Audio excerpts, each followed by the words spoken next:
결론부터 말씀드리면 기대 이상이었습니다. 이 두 개체가 대결을 했던 거죠. 다시 말하면 전문의가 놓친 출혈은 모두 AI가 찾아줬고 AI가 놓친 출혈은 올바른 치료를 위한 영상 길라잡이. 요즘 넷플릭스에서 방영 중인 흑백요리사 정말 화제죠? 저도 정말 재미있게 봤는데 심사 과정 중에 유독 재미있는 장면이 있더라고요. 바로 1대1 블라인드 대결입니다. 두 명의 심사위원이 눈을 가린 채 요리사가 누군지 플레이팅이 어떤지 전혀 보지 않고 오로지 맛만으로 승부를 펼치죠. 자, 그런데 여기서 조건 하나만 바꿔보겠습니다. 만약에 무대가 주방이 아니라 병원 응급실이라면요? 또 흑수저, 백수저 요리사 대신 AI와 영상학과 의사가 대결을 한다면 어떻게 될까요? 요리 대결 대신 환자를 진단하고 판독하는 대결을 하는 거예요. 이게 제가 지금 막 만들어낸 설정이 아니고 2025년도에 실제로 일어난 대결을 논문에 발표한 내용이에요. 과연 누가 이겼을까요? 요즘 무섭게 성장하고 있는 AI일까요?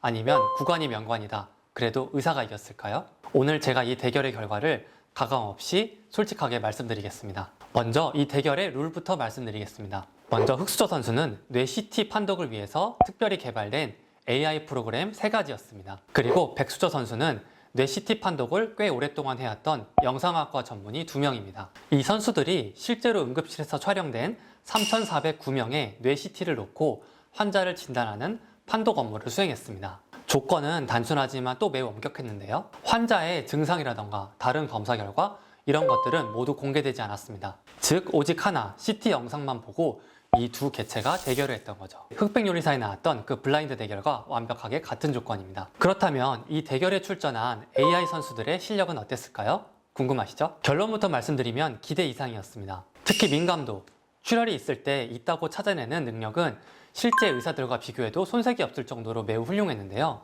여기 사진을 보시면 알 수 있듯이 전형적인 모양의 출혈이라던가 위치가 뚜렷한 출혈들은 AI의 성능이 눈에 띄게 안정적이었습니다. 자, 그러면 이 대결의 승자는 누구였을까요? 바로 AI가 아니고 영상학과 전문의였습니다. 제가 결과를 직접 눈으로 보여드릴게요. 표를 하나 가져왔는데요. 여기 보시면 AI와 영상학과 전문의 사이에서 수치들을 비교한 표가 있어요. 민감도와 특이도, 정확도를 비교한 수치에서 모두 영상학과 전문의가 AI보다 우세한 것을 알 수 있습니다. 쉽게 말하면 더 많이 맞추고 더 적게 틀렸습니다. 이게 이 대결의 결과입니다. 그렇다면 AI가 대결에서 진 이유는 뭘까요? 그 이유를 알려주는 핵심 지표가 있는데요. 바로 false positive, 즉 위양성입니다. 위양성은 출혈이 없는데 있다고 보고한 경우인데요.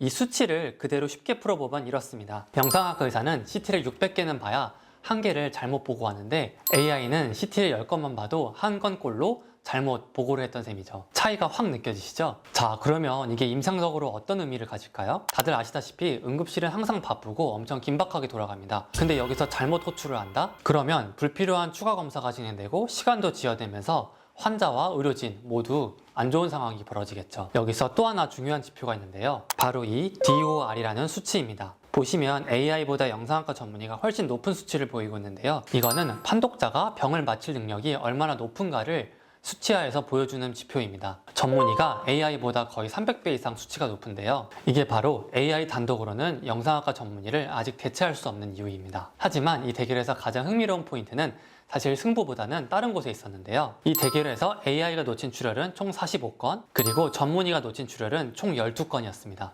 여기까지만 보면 그냥 숫자의 차이처럼 보이잖아요. 정말 중요한 사실은 이 두 집합이 하나도 겹치지 않았습니다. 다시 말하면 전문의가 놓친 출혈은 모두 AI가 찾아줬고 AI가 놓친 출혈은 모두 전문의가 찾아줬다는 거예요. 먼저 AI가 특히 약했던 경우를 보면 지주막하 출혈이라던가 해부학적 위치가 좀 어려워서 뼈 근처에 있던 출혈들, 이런 경우에는 단순한 패턴 인식보다는 영상의 해석 맥락과 특히 해부학적 구조에 대한 이해가 동반되어야 되기 때문에 AI가 약할 수밖에 없었습니다. 반대로 전문의가 놓쳤던 출혈은 모두 AI가 발견했는데요. 실제 의사들이 약했던 경우는 너무 출혈이 미미해서 눈으로 보기 좀 어렵다거나 판독을 오랫동안 해서 좀 피곤해가지고 놓쳤던 경우, 이런 경우는 AI가 더 유리했습니다. AI는 지치지 않고 반복적인 작업에는 더 유리했던 거죠. 이 대결이 우리에게 남긴 메시지는 분명합니다. AI는 아직 단독으로 활용하기에는 단점이 있지만 동시에 사람이 놓칠 수 있는 병변을 찾아낼 수 있다는 아주 큰 장점이 있습니다. 즉 AI를 보조도구로 활용한다면 의사가 실수로 혹여라도 놓칠 수 있는 단 한 명의 환자라도 더 찾아낼 수 있다는 거죠. AI는 의사를 이기기 위한 경쟁 도구는 아닙니다. 의사가 더 안전하게, 더 정확하게 진단할 수 있도록 도와주는 안전장치가 될 수 있습니다. 오늘도 시청해주셔서 감사드리고 구독과 좋아요 한번 부탁드립니다. 감사합니다.